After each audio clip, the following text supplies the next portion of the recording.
My name is Meredith Hunt. I'm currently studying an advanced Diploma of Legal Practice at VU Polytechnic.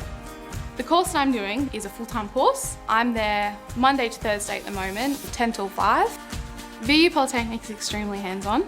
The university actually organised a moot court. It was really good fun and I learnt so many new skills that I can now apply, like arguing and making sure you get all your points across and being strong in the way that you speak. So that was really interesting to see how that worked.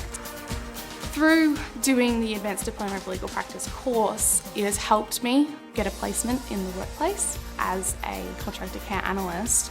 It's kind of similar to working as something in a law firm. It all links in.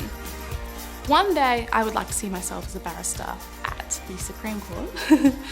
It's going to take a while for me to get there, but I do see myself doing it. I've always wanted to help people. I would love to be able to help people and apply my passion with it as well.